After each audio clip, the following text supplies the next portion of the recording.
r/pettyrevenge coworker exposed my relapse at charity event, so I ruined her career. The champagne flute slipped from my fingers, crystal shattering against the marble floor of the ballroom as every conversation around me died. 200 of the city's most influential donors, board members, and community leaders turned to stare at me, their faces a mixture of shock and pity that made my stomach churn. I just think everyone should know what kind of person they're trusting with their charitable donations, Rebecca continued, her voice carrying that fake concern she perfected over the years. Sarah here recently had a little setback with her drinking problem. Last Tuesday, actually. I saw her stumbling out of Murphy's bar myself. The silence stretched like a taut wire ready to snap. I could feel my boss Margaret's eyes boring into me from across the room, her face pale with what I knew was panic about the organization's reputation. This was our biggest fundraising event of the year. We'd already raised nearly $500,000 for the homeless shelter expansion project. Rebecca, that's enough, I managed to whisper, but my voice was lost in the murmur of hushed conversations that had started rippling through the crowd. She smiled at me with those perfectly veneered teeth, the same smile she'd been giving me for 2 years while undermining every project I touched. I'm just concerned about the integrity of our mission here at Hope Harbor Foundation. Don't you think our donors deserve transparency? My hands were shaking. 8 months. I'd been sober for 8 months before that one night when everything felt too heavy, too overwhelming. One night when I'd sat in my car outside Murphy's for 3 hours before finally going in and ordering 2 whiskey shots that tasted like failure and shame. I told exactly 3 people about my relapse, my sponsor, my therapist, and apparently someone at the bar who knew Rebecca. Perhaps we should discuss this privately. Margaret finally stepped in, but I could see the calculation in her eyes. She was already wondering how to minimize the damage, whether keeping me employed was worth the risk to our funding. The thing about rock bottom is that it gives you perfect clarity about who people really are. Rebecca wasn't doing this out of concern for Hope Harbor, she was doing it because 2 weeks ago, Margaret had chosen me to lead the new community outreach program instead of her. The promotion she'd been angling for since she started here, handed to the office drunk. That's what she called me when she thought I couldn't hear. Of course, I said, my voice steadier now. But first, Rebecca, since we're talking about transparency. I looked directly at her, watching the smugness falter slightly around her eyes. Maybe you could explain to everyone here why the December donation reconciliation reports you've been handling show a discrepancy of nearly $15,000. Her face went white. I don't know what you're talking about. But I did. Oh, I absolutely did. Because while Rebecca had been so busy plotting my downfall, she'd forgotten that I was the one who designed our financial tracking system. I was the one who noticed when donation amounts didn't match bank deposits. I was the one who'd been quietly gathering evidence for the past month, trying to decide what to do about it. Rebecca wanted to play games. Fine. But she'd just made the biggest mistake of her miserable career. She'd messed with someone who had absolutely nothing left to lose. The color drained from Rebecca's face so fast I thought she might faint right there on the polished marble. Around us, the murmur of shocked whispers grew louder as our city's elite tried to process what they'd just witnessed. First my public humiliation, now accusations of financial impropriety at their beloved charity. Sarah, what are you doing? Margaret hissed, stepping between Rebecca and me. This isn't the time or place. Isn't it? I interrupted, surprised by how calm my voice sounded. Rebecca seemed to think this was the perfect venue for airing dirty laundry. I'm just following her lead on transparency. Rebecca's mouth opened and closed like a fish gasping for air. I could practically see the wheels turning in her head, trying to figure out how much I actually knew versus how much I was bluffing. The smart money was on me knowing everything. Those reports are confidential, she finally managed to stammer. You have no right to access my departmental files. Wrong answer, Rebecca. Your departmental files. I let out a bitter laugh. You mean the donation processing system that I built from the ground up? The one where I still have administrative access because you never bothered to learn how it actually works. Margaret's face had gone from pale to gray. Sarah, Rebecca, both of you need to stop talking. Now. She glanced around at the crowd of donors who were pretending not to listen while hanging on every word. Board member Patricia Chen was already pulling out her phone, probably texting the other trustees. But I was done being the quiet, grateful recovering alcoholic who kept her head down and did her work. Done being the convenient scapegoat for Rebecca's incompetence and ambition. The March donor appreciation dinner, I continued, my voice carrying just enough for the nearby tables to hear. Remember how grateful that anonymous donor was for our thank you letter acknowledging his $5,000 contribution. Except he never received a letter, did he, Rebecca? Because his donation was recorded as $3,000 in the system. Where did that extra $2,000 go?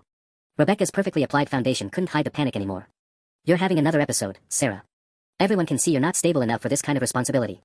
The Peterson Family Memorial Fund, I pressed on relentlessly. The Williams Estate donation. The corporate sponsorship from Iridian Tech that somehow got processing fees deducted that don't appear on any official fee schedule.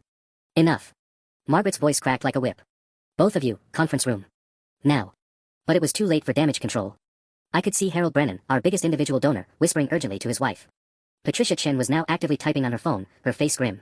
The local news reporter who covered our charity events had materialized from somewhere and was edging closer with her photographer. Rebecca made one last desperate play. Don't listen to her, she called out to the room, her voice shrill with panic. She's a drunk who just admitted to relapsing. She's trying to deflect from her own problems by making up lies about me. The words hit me like a physical blow, but instead of crumbling, something crystallized inside my chest. She'd just confirmed that she'd been planning this attack.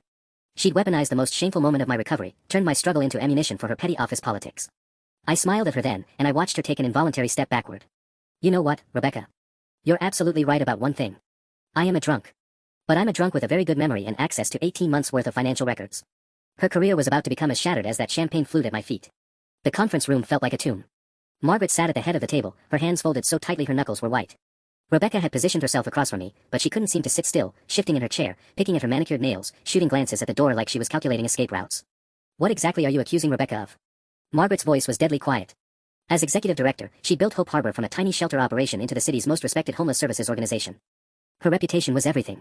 I pulled out my phone and opened the secure app I'd installed months ago. I'm not accusing. I'm showing. I slid the device across the table. Screenshot from December 15th. The Hartley Foundation's donation processing page. They gave us $12,000 for the winter emergency fund. Margaret squinted at the screen. Rebecca's breathing had gotten shallow. Now look at the bank deposit record I pulled yesterday. I swiped to the next image. Only $10,000 made it into our account. That could be a processing error, Margaret said, but her voice lacked conviction. Banks make mistakes, credit card fees. For 18 months. I swiped through more screenshots. The Morrison Family Trust, $15,000 donated, $13,000 deposited.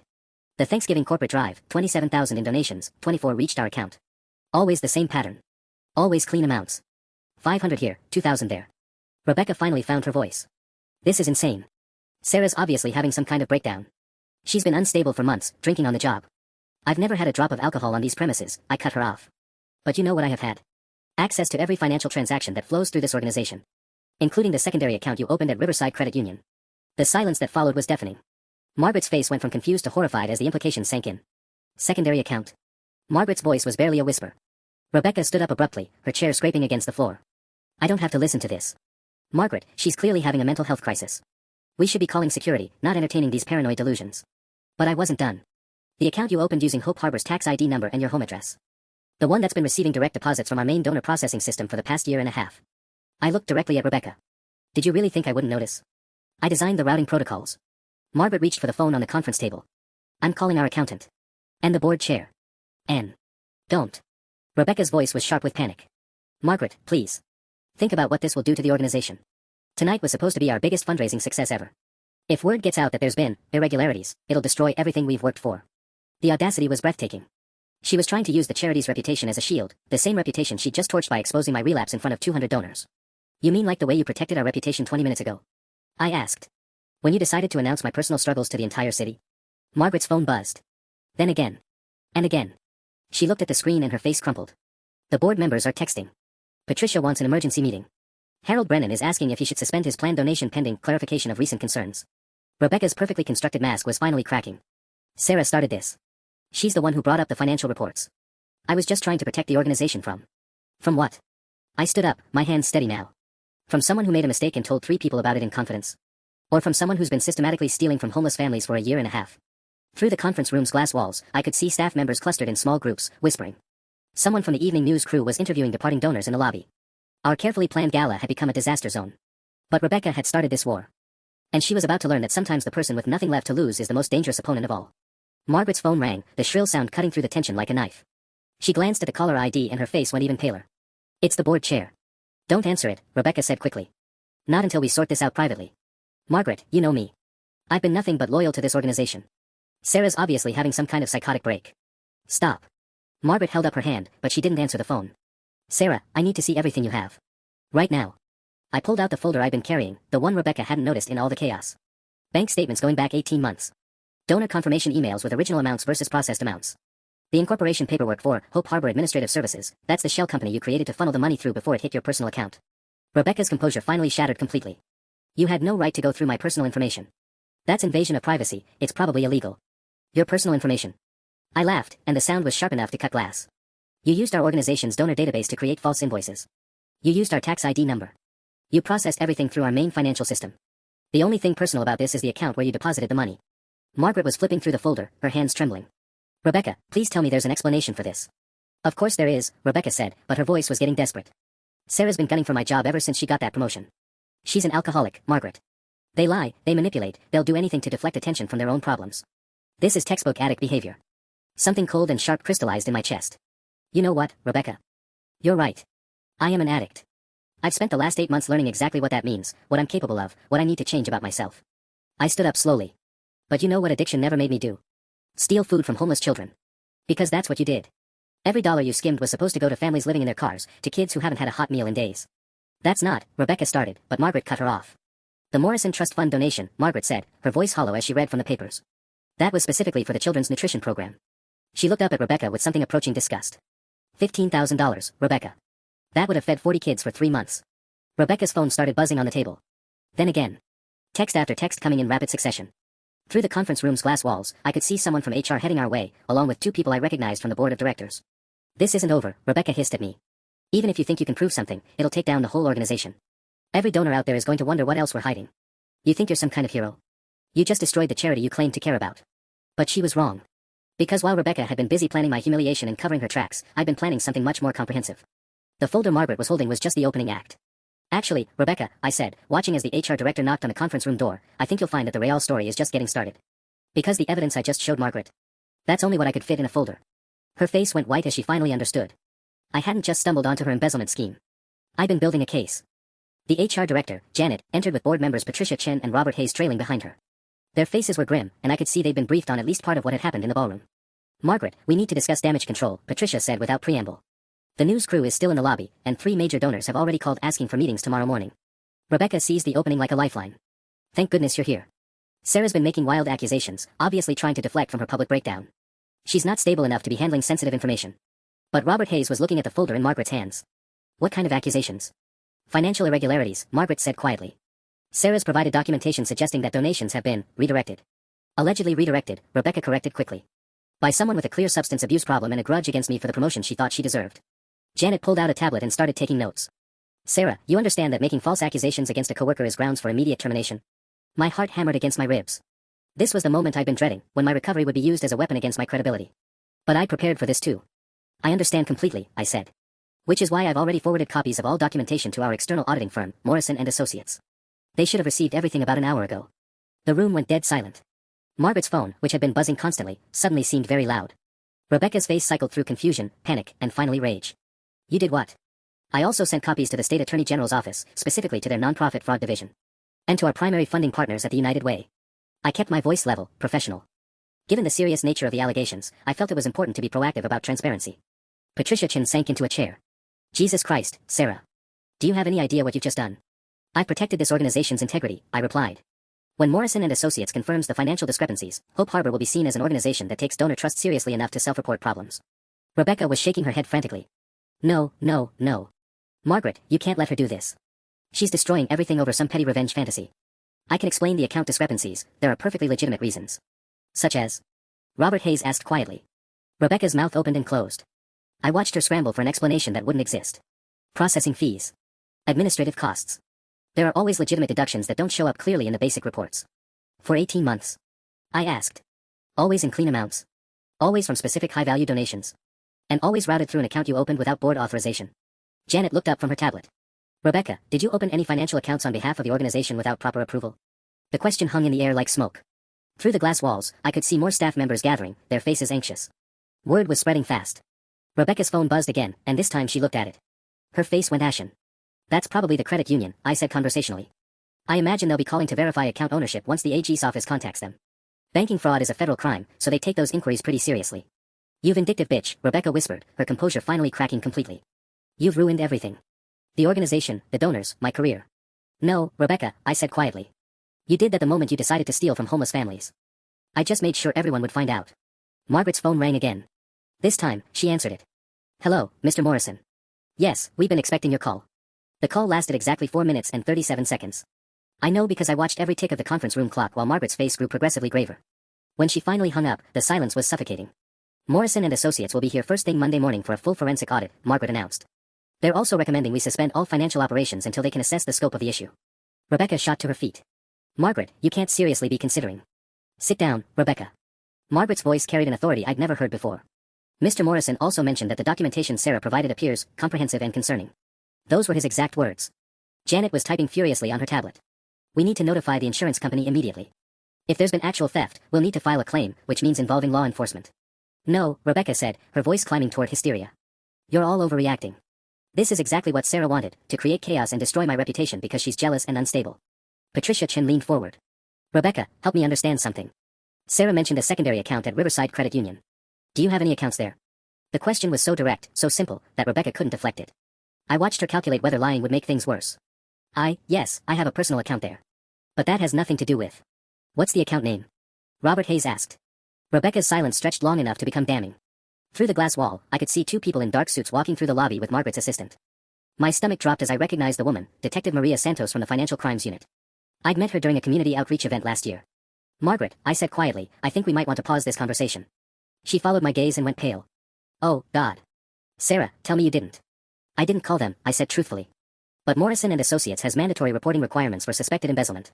They probably contacted law enforcement as soon as they reviewed the evidence. Rebecca whirled toward me, her face twisted with rage. This is all your fault. Everything was fine until you decided to ruin my life over some pathetic attempt to make yourself feel better about being a drunk. Everything was fine. I stood up, my own anger finally breaking through. Rebecca, you stole $43,000 from homeless families. You created false invoices, opened fraudulent accounts, and systematically robbed the most vulnerable people in our community. How exactly was that fine? The conference room door opened and Margaret's assistant peered in nervously. Margaret? There are some people here who need to speak with you. They say it's about a financial investigation. Rebecca's phone started ringing. She looked at the screen and I saw pure panic flash across her face. I need to take this, she said, already moving toward the door. Actually, Rebecca, Janet said firmly, I think you need to stay right here. But Rebecca was already pushing past Margaret's assistant into the hallway. Through the glass, I watched her answer the phone with shaking hands, her face growing more frantic with each passing second. She was pacing now, gesturing wildly, her voice rising even though I couldn't make out the words. Patricia Chen rubbed her temples. Sarah, I need you to be completely honest with me. How long have you known about this? I've suspected for about 6 weeks, I admitted. I've been documenting everything for the past month. And you didn't think to bring this to management earlier? I looked around the room at their faces, confused, angry, overwhelmed. Would you have believed me? An alcoholic with a grudge against the coworker who just got passed over for promotion? The question hung in the air because we all knew the answer. Rebecca's voice suddenly rose to a shout in the hallway. I don't care what she told you. She's lying. That's when I realized her phone call wasn't from a lawyer. It was from her husband. Through the glass wall, I watched Rebecca's husband arrive like a storm front. Even from a distance, I could see the fury radiating from his rigid posture as he strode through the lobby. Rebecca met him halfway, and their hushed argument was visible to everyone pretending not to stare. This is getting worse by the minute, Margaret muttered, watching the scene unfold. Janet, can we legally prevent her from leaving the building? Not unless she's been formally arrested, Janet replied, but her eyes were on Detective Santos, who was now observing Rebecca's heated discussion with obvious interest. Robert Hayes cleared his throat. Sarah, I need to ask, is there any possibility you could be wrong about the amounts? Any chance this could be explained by legitimate administrative processes you weren't aware of? Before I could answer, my phone buzzed with a notification that made my blood run cold. Rebecca had just posted on the company's internal social media channel, disappointed to discover that personal vendettas and substance abuse issues are being used to target dedicated employees at Hope Harbor. Praying for my colleague Sarah's recovery and hoping management will see through these desperate accusations. She just posted to the company forum, I said, showing them the screen. She's trying to control the narrative. Patricia's face darkened as she read. She's making this about your recovery instead of the financial evidence. That's calculated. Through the glass, I could see Rebecca's husband pulling out his phone, his face flushed with anger. Then Rebecca grabbed his arm, shaking her head frantically. Whatever she was telling him, he wasn't buying it. Margaret's assistant appeared at the door again. The detectives would like to speak with both Sarah and Rebecca, but separately. And Margaret, Channel 7 News is requesting a statement about tonight's events. Absolutely no media statements until we know more, Patricia said immediately. Margaret, we need an emergency board meeting tomorrow morning. Rebecca's husband's voice suddenly carried across the lobby. $43,000, Rebecca. Are you insane? The entire staff area went silent. Even Detective Santos looked up from her notepad with raised eyebrows. That's not helping her case, Robert observed dryly. My phone buzzed again, this time it was a text from my sponsor, saw the news online. Are you okay? Remember what we talked about, progress not perfection. News online. My heart sank as I realized how fast this was spreading. I pulled up the local news website and found the headline, Charity Gala erupts in allegations of theft and substance abuse. It's already online, I said, showing Margaret the article. They're calling it a dramatic confrontation between employees with serious questions about financial oversight. Rebecca chose that moment to storm back into the conference room, her husband trailing behind her with a shell-shocked expression. I want Sarah drug tested, she announced. Right now. If we're talking about fitness for duty, let's put everything on the table. Janet looked up sharply. Rebecca, that's not. No, it's fine, I interrupted, standing up. I'll take any test you want. Blood, urine, hair follicle, whatever proves I'm sober right now and have been for months. Rebecca's face fell slightly, like she'd expected me to refuse. But while we're putting everything on the table, I continued, maybe Rebecca can explain why her husband just shouted about $43,000 in front of half our staff. Her husband stepped forward, his voice strained. Because that's how much she's been depositing into our joint savings account for the past year. Money she told me came from freelance consulting work. The silence that followed was deafening. Even Detective Santos had stopped taking notes to stare. Rebecca's carefully constructed world was collapsing in real time. Rebecca's face went from pale to gray to a sickly green color I'd never seen on a human being before. Her husband, David, I remembered from office Christmas parties, was staring at her like she'd grown a second head. Consulting work? Margaret repeated slowly. Rebecca, you're a full-time employee. Any outside consulting would need to be disclosed and approved. David ran his hands through his hair, looking around the room with growing horror. She said she was helping other nonprofits with their fundraising systems. Working weekends, staying late. His voice trailed off as the implications hit him. Oh God, Rebecca. What did you do? David, stop talking, Rebecca hissed, but it was too late. The damage was spreading like spilled wine on white carpet. Detective Santos chose that moment to knock on the conference room door. Excuse me, I need to speak with Rebecca Morrison separately, if possible. It's Rebecca Chen, Rebecca corrected automatically, then immediately looked like she regretted speaking at all. Actually, David said quietly, she kept her maiden name for work but uses mine for banking. Our joint account is under Morrison. He looked at his wife with dawning understanding. That's why you insisted on handling all the bank statements yourself. Janet was typing furiously again. Rebecca, I'm going to need you to surrender your building access card and any company devices immediately. You can't do this, Rebecca said, but her voice lacked conviction. I haven't been formally accused of anything. Sarah's the one who violated privacy protocols by accessing confidential financial information.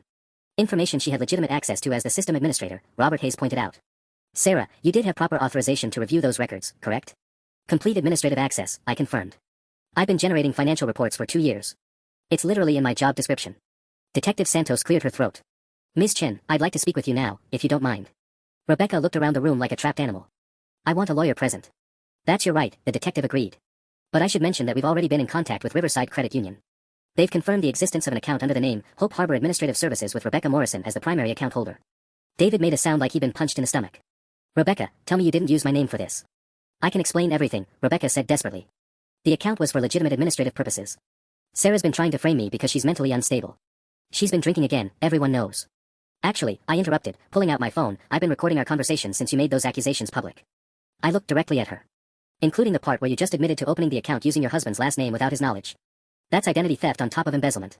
The room went dead silent except for the sound of David Morrison slowly sinking into a chair and putting his head in his hands. Rebecca's phone started buzzing again. This time when she looked at it, she went completely white. They're calling from my bank, she whispered. My personal bank. Probably wondering about some unusual activity, Detective Santos said conversationally. Federal investigations tend to trigger automatic reviews of all associated accounts. Patricia Chen leaned forward. Rebecca, I'm going to ask you one direct question, and I strongly advise you to think carefully before answering. Have you taken any money that belonged to Hope Harbor Foundation? Rebecca looked around the room one more time, her eyes finally landing on me. For just a moment, I saw something that might have been regret flicker across her face. Then her lawyer instincts kicked in, and she clamped her mouth shut. But her silence was the loudest answer of all.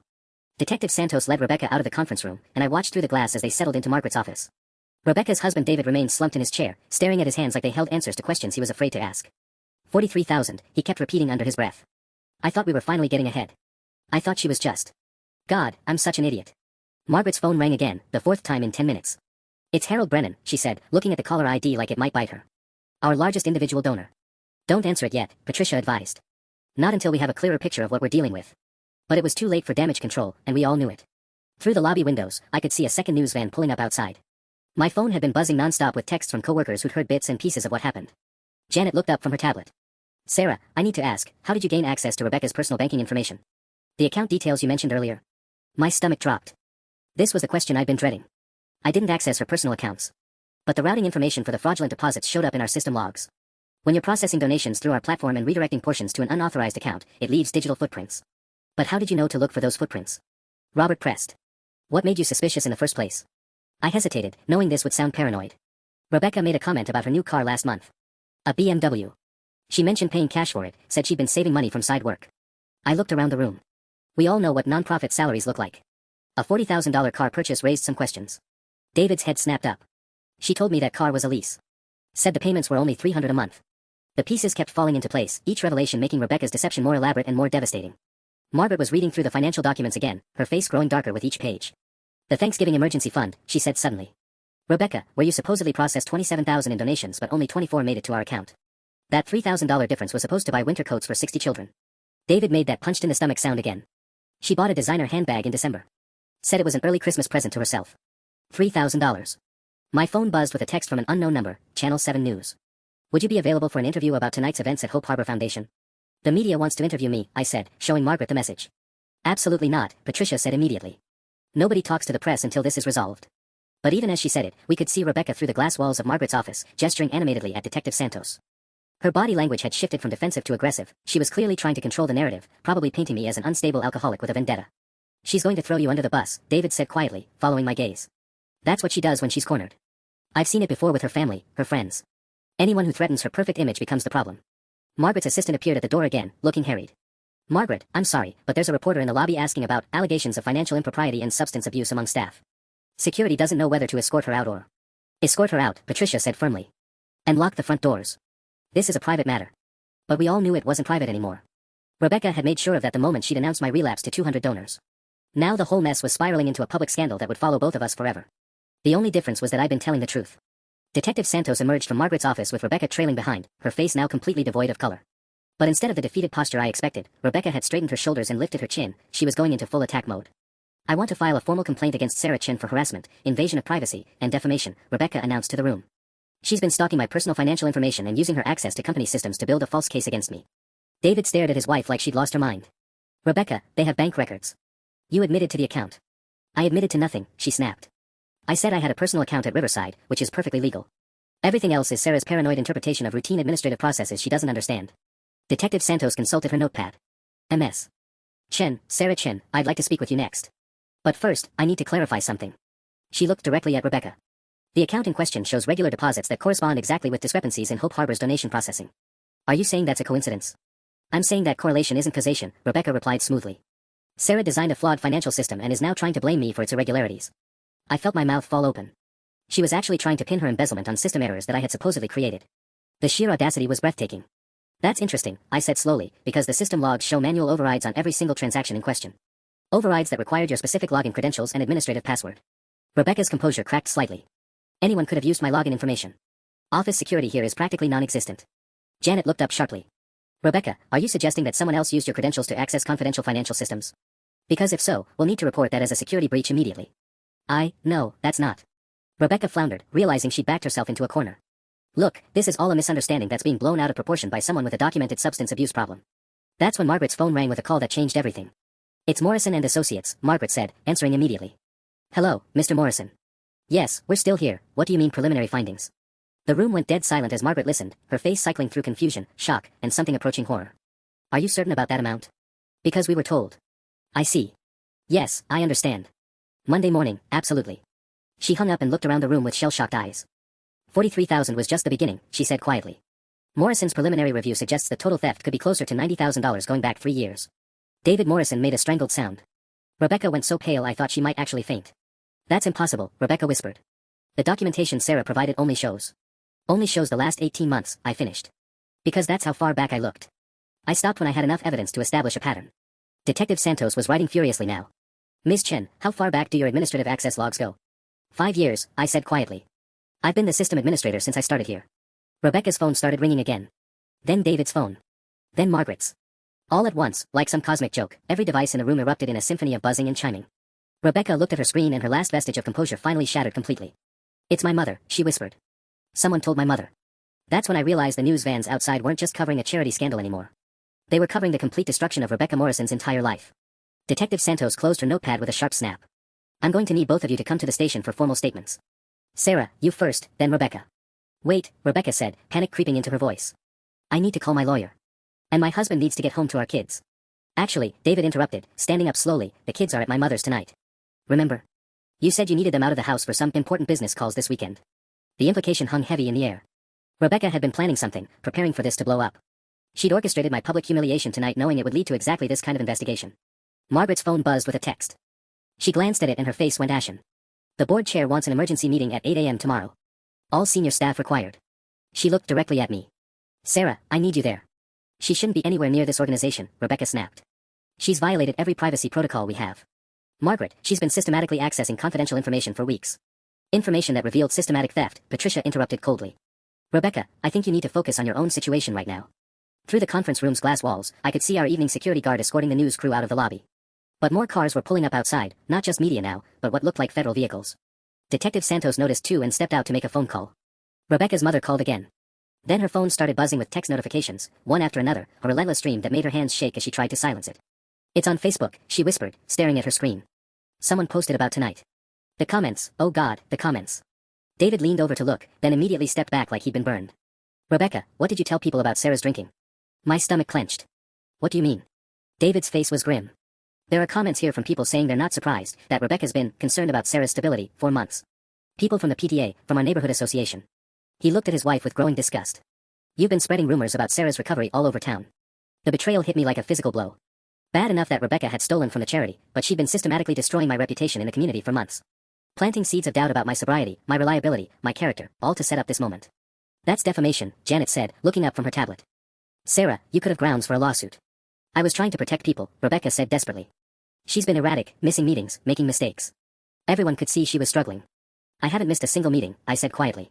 And my work performance reviews have been exemplary. Margaret nodded slowly. Sarah's right. Her recent performance has been outstanding. Rebecca, if you had concerns about a colleague's fitness for duty, there are proper channels. The proper channels that would have involved you. Rebecca laughed bitterly. Margaret, everyone knows you favor Sarah. She gets the choice assignments, the promotion opportunities, the benefit of the doubt on everything. Because she's good at her job, Margaret replied. And apparently, she's also good at catching embezzlers. Detective Santos returned, her expression more serious than before. We're going to need to expand this investigation. I've got financial crime specialists coming in Monday morning, and the FBI's white-collar division wants to review the case. Rebecca's phone clattered to the table as her hand started shaking uncontrollably.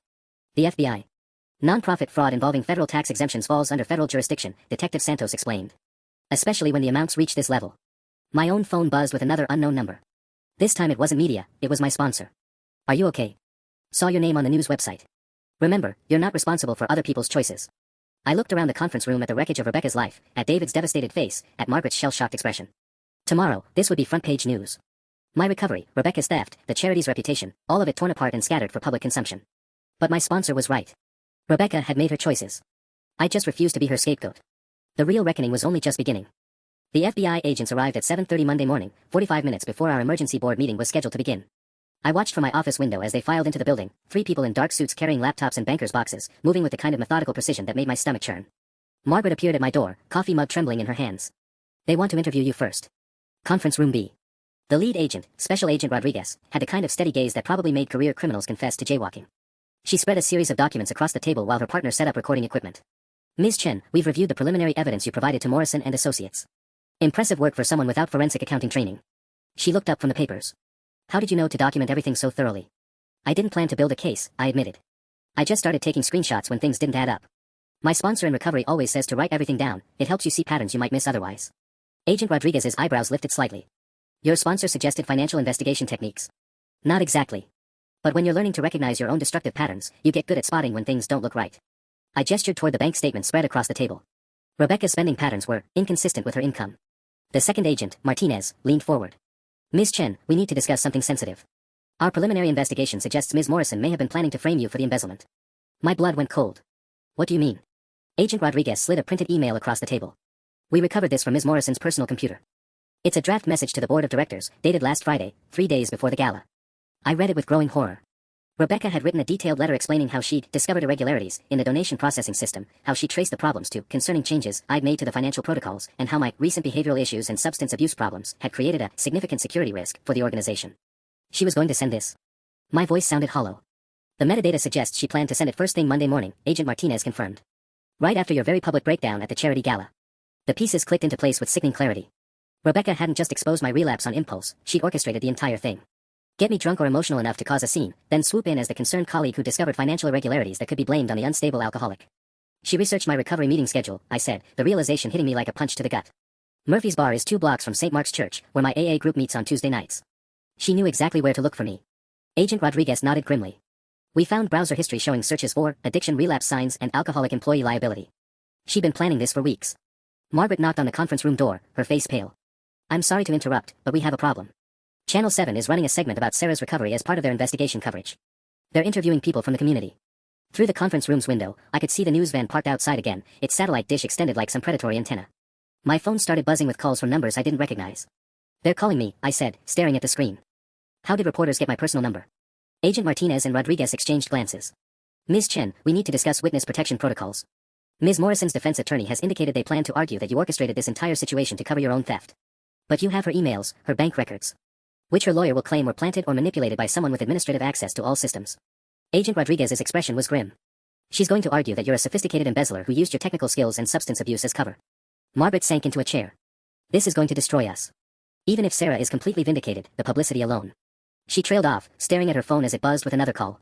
Ma'am, Agent Martinez addressed Margaret, we're also going to need to discuss the Foundation's insurance coverage and donor notification requirements.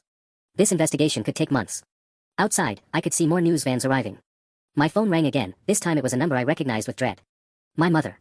Rebecca might be going to prison, but she was going to burn down everything and everyone on her way there. Including me. The call from my mother was worse than I'd imagined. Sarah, honey, Mrs. Patterson from down the street just called me. She saw you on the morning news. Mom's voice was tight with worry and confusion. They're saying you stole money from homeless people. And that you've been drinking again. I closed my eyes, pressing the phone against my ear while Agent Rodriguez continued shuffling through evidence photos. Mom, it's complicated. I'm not the one who stole anything, and I've been sober for. But you did drink again, didn't you? The disappointment in her voice cut deeper than any FBI interrogation. Last week, when you canceled our dinner plans. You said you had the flu, but you were really. One night, Mom. One relapse in 8 months, and I told my sponsor immediately. Through the conference room window, I watched another news van pull up. Someone I worked with has been planning to use it against me. Planning? Mom's voice rose. Sarah, you're starting to sound paranoid. Maybe you should come home for a while, get some help. The line went dead as my battery died. Perfect. I looked around the conference room at the FBI agents, the scattered evidence of Rebecca's crimes, and Margaret's shell-shocked face. Even my own mother was starting to doubt me. Agent Rodriguez cleared her throat. Ms. Chen, we need to prepare you for the fact that this is going to get worse before it gets better. Ms. Morrison's defense team is already working the media angle. As if summoned by her words, Margaret's assistant appeared at the door. I'm sorry, but Rebecca Morrison's lawyer is in the lobby. He says he has a statement to read regarding false accusations against his client and he wants to do it on camera. Through the glass walls, I could see him, a silver-haired man in an expensive suit, flanked by 2 junior associates. He was setting up what looked like an impromptu press conference right in our lobby, with the Hope Harbor Foundation logo clearly visible behind him. Can they do that? I asked. Just take over our lobby. It's a public building during business hours, Agent Martinez replied grimly. And they're about to control the narrative. Margaret stood up abruptly. I need to call our board chair. If Rebecca's lawyer is making public statements about our investigation, her phone rang before she could finish the sentence. She glanced at the screen and winced. It's Harold Brennan. Our biggest donor. Don't answer it yet, Agent Rodriguez advised. Let's hear what Morrison's lawyer has to say first. We didn't have to wait long. Through the conference room's glass walls, we watched the lawyer position himself in front of the cameras, Rebecca standing beside him in a navy blue suit that made her look like a grieving widow. She'd even managed to summon tears. My client, Rebecca Morrison, has been the victim of a calculated campaign of harassment and false accusations by a colleague struggling with severe addiction issues, the lawyer began, his voice carrying clearly through the building. Ms. Morrison discovered financial irregularities in the organization's systems and attempted to report them through proper channels, only to find herself targeted by the very person responsible for those irregularities. Margaret's face went white. He's making it sound like Rebecca was the whistleblower. Rebecca stepped forward to the microphones, dabbing at her eyes with a tissue. I just want people to know that I've dedicated my career to helping homeless families. The idea that I would steal from the people I've served for 3 years. She let her voice break convincingly. Sarah is sick. She needs help, not criminal charges. I hope she gets the treatment she deserves. My phone, now plugged into the wall charger, started buzzing incessantly with notifications. Text messages, missed calls, social media alerts, all flooding in as Rebecca's performance went viral. Agent Rodriguez was taking notes, her expression dark. Classic deflection strategy. She's positioning herself as the concerned colleague trying to help a troubled coworker. The worst part was how believable it sounded. Rebecca had always been good at managing her image, and now she was using every skill she'd learned in nonprofit marketing to sell the biggest lie of her career. A lie that painted me as the villain in my own story. My phone buzzed with a text from my AA sponsor, turn off the news. Don't read the comments. Come to my house now. But I couldn't stop scrolling through the social media posts that were multiplying like a virus. Rebecca's performance had worked exactly as intended, the comments were brutal. Typical addict behavior, blame everyone else for your problems. She should be in jail, not that poor Rebecca woman. Hope Harbor needs to fire her immediately before she steals more. Agent Rodriguez gently took my phone away. Ms. Chen, we need you to focus. In about an hour, every major news outlet in the city is going to want a statement from you. How you handle this will determine whether you come out of this as a victim or a suspect. Margaret's assistant burst through the door without knocking. Margaret, we have a bigger problem. 3 board members just called an emergency vote to suspend Sarah immediately. They're saying we can't wait for the investigation to conclude. My stomach dropped. They're going to fire me based on Rebecca's press conference. Patricia Chen is fighting it, but Harold Brennan is threatening to pull his funding if we don't take immediate action to restore donor confidence, Margaret said, her voice hollow. Sarah, I'm sorry, but I think you need to prepare for. Wait. Agent Martinez looked up from his laptop, frowning. Ms. Chen, you mentioned earlier that Rebecca researched your AA meeting schedule. How would she have gotten that information? The question seemed random, but something in his tone made everyone stop talking. It's not exactly secret. The meeting locations are posted online. But your personal schedule? Which meetings you specifically attend? I thought about it, my mind racing. She would have had to follow me, or my blood went cold. Or she could have accessed my browser history through the company network. I sometimes looked up meeting times during lunch breaks.